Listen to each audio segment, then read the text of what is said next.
Good morning. My name is Zainab, Z-A-I-N-A-B, Chaudhry, C-H-A-U-D-R-Y. I'm the Maryland Director for Council on American Islamic Relations. Thank you all for joining us today.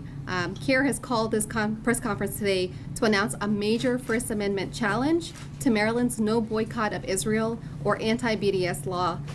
This anti-BDS executive order was enacted in October 2017 after similar bills were defeated multiple times in state legislature. It is the sixth lawsuit of its kind nationally against one of at least 26 similar measures that have been enacted in states across the country, including Texas, Arkansas, Arizona, and Kansas.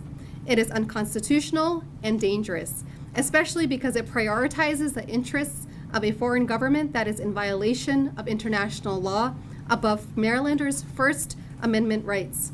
Today with us we have here our attorney from CAIR, Kadir Abbas, our plaintiff, Saqib Ali, who is a software engineer and former Maryland State Delegate, and Tahir Harzala from the American Muslims for Palestine. Our first speaker today is going to be our plaintiff, Saqib Ali. Just spell your name. Sure. Thank you, everybody. My name is Saqib Ali, S-A-Q-I-B-A-L-I. I'm a resident of Gaithersburg, Maryland. I'm a former Maryland state legislator, and I'm a professional software engineer now for about 20 years. I went to the University of Maryland, where I got my master's degree in computer science. We're filing this lawsuit today because recently I sought to get state contracts from the state of Maryland. I went onto Maryland's website, and there is a contract to build a software tool to compare life insurance policies. Okay, Maryland state government is asking software engineers to build a software tool so that people can compare different life insurance policies based on their premiums, their terms, etc. I thought I could do the job. I'm a good software engineer. It looked like something I could definitely do, and I wanted to make some money by doing so. However, I found that to apply for such a contract, I would have to sign a pledge, an oath, a loyalty oath that said I am not and will not boycott Israel or any territories occupied by Israel during the term of the contract. I refuse to sign such a pledge. The reason I refuse to sign such a pledge is because I do boycott Israel and the illegally occupied territories, because Palestinians are not free. They live under a brutal military occupation. And until that occupation is ended, I decided that I will boycott Israel. It is my First Amendment right. It is guaranteed by the U.S. Constitution. And I have boycotted other states and entities before. Previously, I was boycotting the state of North Carolina because they passed a law which would harm transgender folks. Before that, I was boycotting Indiana because they passed a law against gay people.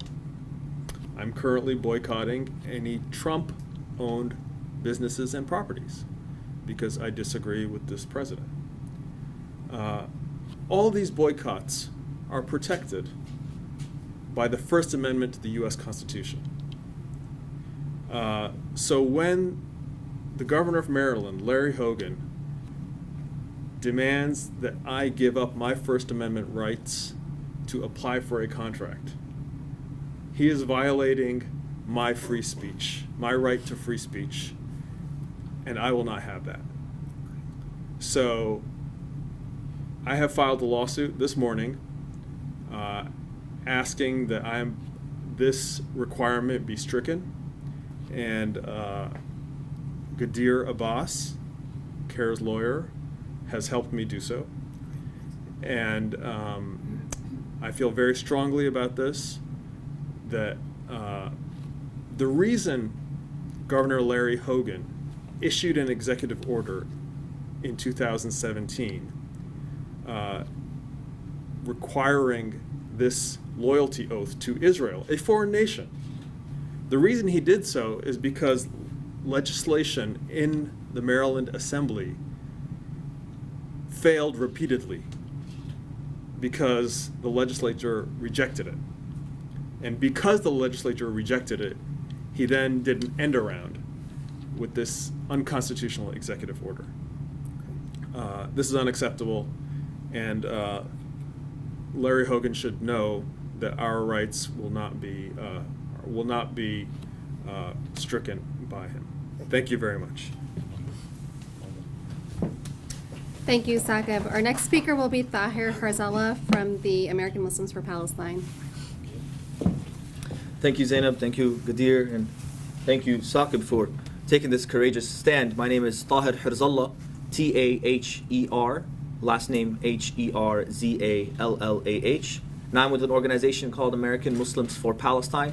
We are dedicated to educating the American public about the plight and the history of the Palestinian people and working to advocate for their rights. It is a shame on the state of Maryland, and it is a shame on Governor Hogan for willing and openly advocating and working to circumvent and violate the rights of his own citizens for the interest of a foreign nation. This is absolutely unacceptable.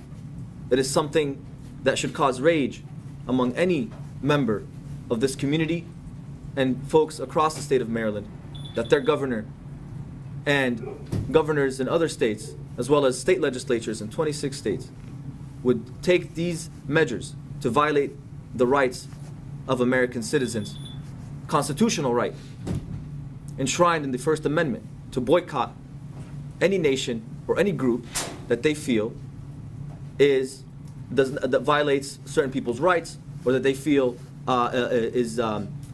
compromises their values.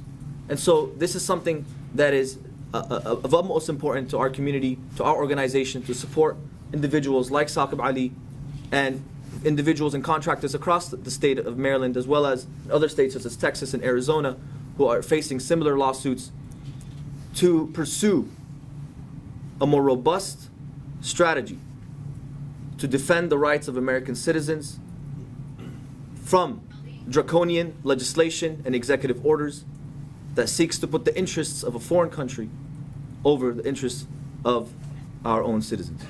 Thank you so much. Thank you, Tahir. And our final speaker will be CAIR's Senior Litigation Attorney, Kadir Abbas. Governor Hogan's executive order is clearly illegal. It's very illegal. It's obviously illegal. The lawyers that work for the governor's office, I'm sure, if they're worth their degrees, know that it's illegal.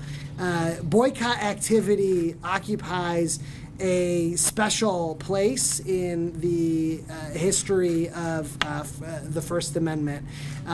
From boycotts against British tea, to the Montgomery bus boycotts, to boycott activity directed at ending the apartheid in South Africa.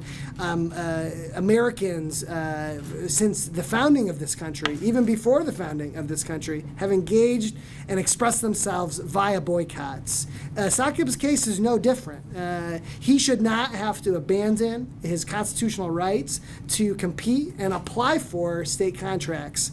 That's illegal. The Supreme Court has made that clear time and time again. Governor Hogan has unfortunately ignored what the law clearly is here, and we're hopeful and have the expectation that a federal court will see this law for what it is, an illegal incursion on sacrosanct First Amendment rights.